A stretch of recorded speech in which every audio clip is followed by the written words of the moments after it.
It was fair, though. Dallas didn't have Kristaps Porzingis again, so they were missing a key big man. Well, yeah, and they talk about that the Lakers need another 3 guy. It looked like Dallas needed another 2 guy tonight with no Porzingis. LeBron James with George Sedano. How about we start the show with that, huh? We're here with LeBron James. LeBron, 35 for you tonight in attack mode early without AD out there. What was your mindset tonight? Just be aggressive, try to set the tone for our offense and defense. You know, it's a big loss for us, you know, to start the game without having AD.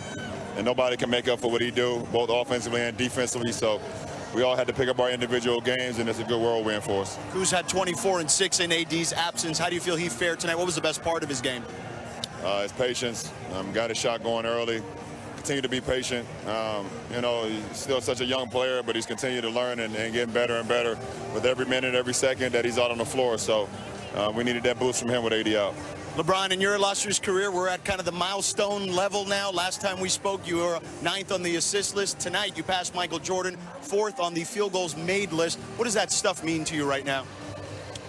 Anytime you're in a marathon and you're able to, you know, have, you know, feats throughout that marathon, I think it's just pretty cool to be linked with the greats, you know, and, you know, you said the name Michael Jordan, and, you know, it means so much to me anytime I'm linked with his name, you know, with his greatness and what he was able to do for the game. So, you know, hopefully I continue to make him and all the other greats proud anytime I'm linked with them, and hopefully I continue to make my family and my fans proud as well. And speaking of greats, a young great, this is the last opportunity you'll get to play Luka Doncic, at least in the regular season. What is it like to compete against him in these 4 opportunities this season? You know, I think he's a great young talent, like you just said. The kid's been playing professional basketball for a long time, you know, so he's been playing against men, and, you know, he shows it. He shows it in just his early career in the NBA. You know, his skill set, his ability to pass, score, rebound, and just be cerebral out on the floor with him handling the ball so much for this franchise is pretty cool, and he's well above his age. So Dallas definitely has a great one, and you know, best of luck to him to the rest of the season and going forward. LeBron, I know you were a little under the weather, so get better. Congratulations and thank you. I appreciate it. All right, guys, back to you. All right, it's fun.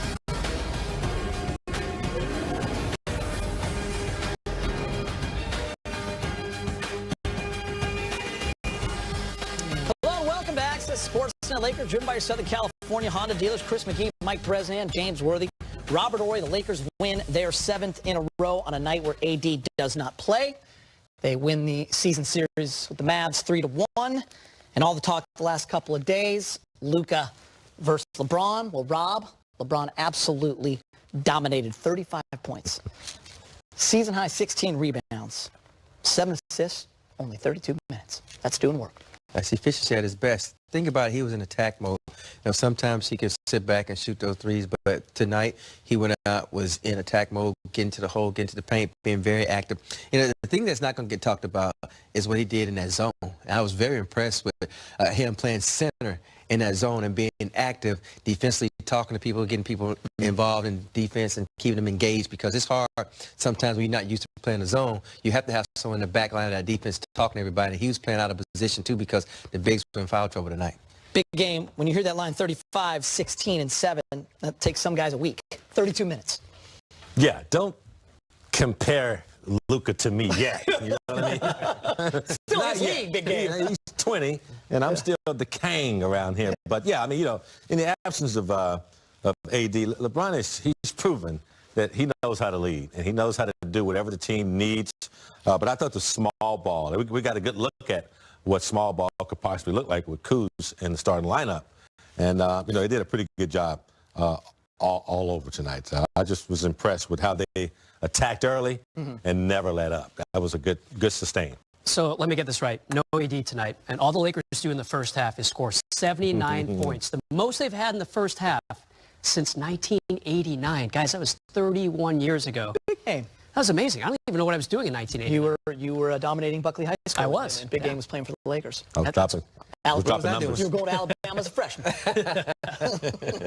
Am I right? Yeah, you're right. I mean, his history on a night when AD doesn't even play. I mean, what more could you ask for from this franchise? If you're a Laker fan, if you're in the Laker front office, this is a stellar performance tonight without one of their best players, obviously. Dominant performance from start to finish. Let's go back to Dallas. Kyle Kuzma's with Allie Clift. All right, thanks so much, Peter. Kuz, when you look at the way this game played out, you guys put up the most points in a first half this season with 79. You frustrate Luka so much that he rips his jersey. There were techs, flagrants, ejections.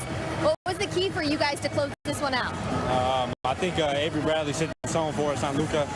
You know, every game that Avery has played versus him, he's kind of, routed him a little bit, and we just fed off that. But, outside of him setting the tone, I think defensively, we just did a good job of just keying in on what we had to do and, sticking to the game plan. And, offensively, we had one of our best first quarters, and, got to a hot start. It's one thing to win without one of your superstars in Anthony Davis, but the way in which you guys got the job done, what was the message before you even took the floor? It's the next man up mentality. That doesn't mean, me or anything. It means, everybody collectively has to, raise their level of play, and everybody did that on the defensive end, offensive end, and, we just did a great job of having a team win. So you were a big part of that. 26 for you, Kuz. You wasted no time. Frank told me before the game you were going to get big minutes.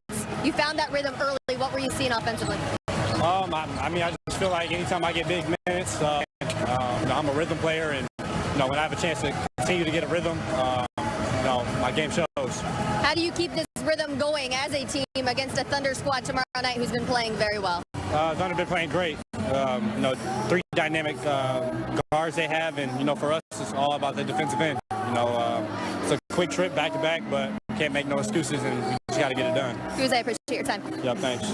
Gate, back to you. All right, thank you so much. That matters. Big shot for Danny Green. The present. That's all that matters. If you get into a rhythm, it takes the time sometimes coming into a new situation and learning players, because you got to think of Danny Green played a lot more consistent minutes than all the previous teams until now. If you look at the way his minutes are, they're up and down. He's in the game first quarter. He's in the game third quarter, some fourth quarter. And so sometimes that plays a toll on how you get a rhythm of the game. And once he gets a rhythm, I think he can go a little bit better. And the best thing about him is once he gets in the rhythm, he's one of the best three-point shooters in the NBA. James, how important are glue guys like Danny Green to a team with championship aspirations? Extremely important, because they have the know-how. They've been there, they've done that. They're poised, they don't panic. We've seen Danny Green hit shots with 2 seconds, and he'll pump fake 1 second and calmly knock a shot down. Yep. And to Rob's point, sometimes the minutes, they fluctuate, but veteran players know how to find their way back to the game quicker than, say, a younger player. Like Kuz is finding his way back. Veteran players know how to do it a little quicker, and they can do it at a moment's notice and knock down big shots and score. So I think he's finding his way back into the rhythm. The more he's on the court, the more effective he'll be. Hey, guys, remember in June, the Lakers secured Anthony Davis, and it's like, okay, who can you add to him a week or so later in free agency? One of the names we brought up continually, you guys weren't here, you have your nice offseason, but Peter and I, in the summer shows, a lot of Danny Green talk, and he has definitely been that guy who can hit the threes. He landed with such a splash, had the huge opening night against the Clippers, and Laker fans should know by now, this guy's not going to be a 20-point-a-night scorer. That's just never been his MO, but he can hit threes at big times, and it's starting to happen for sure. Yeah, and the video you just saw right there was all the way back on November 1st when Danny Green hit the three to tie the game and send it overtime. It's kind of the Lakers' first big road win and his signature moment for that this season so far. All right, let's go inside access. From one shooter to another, Kentavious Caldwell-Pope. He's been lighting it up from three. Last 26 games, he's averaging 11 points per, 50% from the field, 48% from three. He's now 10th overall in the entire league on the season at 43.3%. Really impressive. And it seems like KCP has really started to embrace that role. Play hard, play defense, hit the three, Rob. I gotta give him a lot of credit. I think he finally found a way to block out the noise. And once he got in the starting role, it kind of gave him the opportunity to go out and play his game. I know a lot of fans out there were wondering why we have this guy here, why we paying this guy all this money. But the guy is a great defensive player. Sometimes you just got to find a way. And people don't understand, like I said earlier, it's difficult sometimes to figure your role out when you got superstars that dominate the ball. And when you get a chance to take those shots like he's taking, you got to make the best of it. I know from speaking working with him, he's been putting a lot of extra work in getting up threes, trying to make sure he makes his craft a little bit better, and it's paying off. You know what impressed me, Rob? When they moved him back to the bench, I for one was like, I don't know if how he will respond. He's been great. Yeah, I was impressed with that as well, and a tribute to his teammates for supporting him. He had a really rough start, and he could have faded a lot of times and been inconsistent, but he stuck in there. Bradley went down. He stepped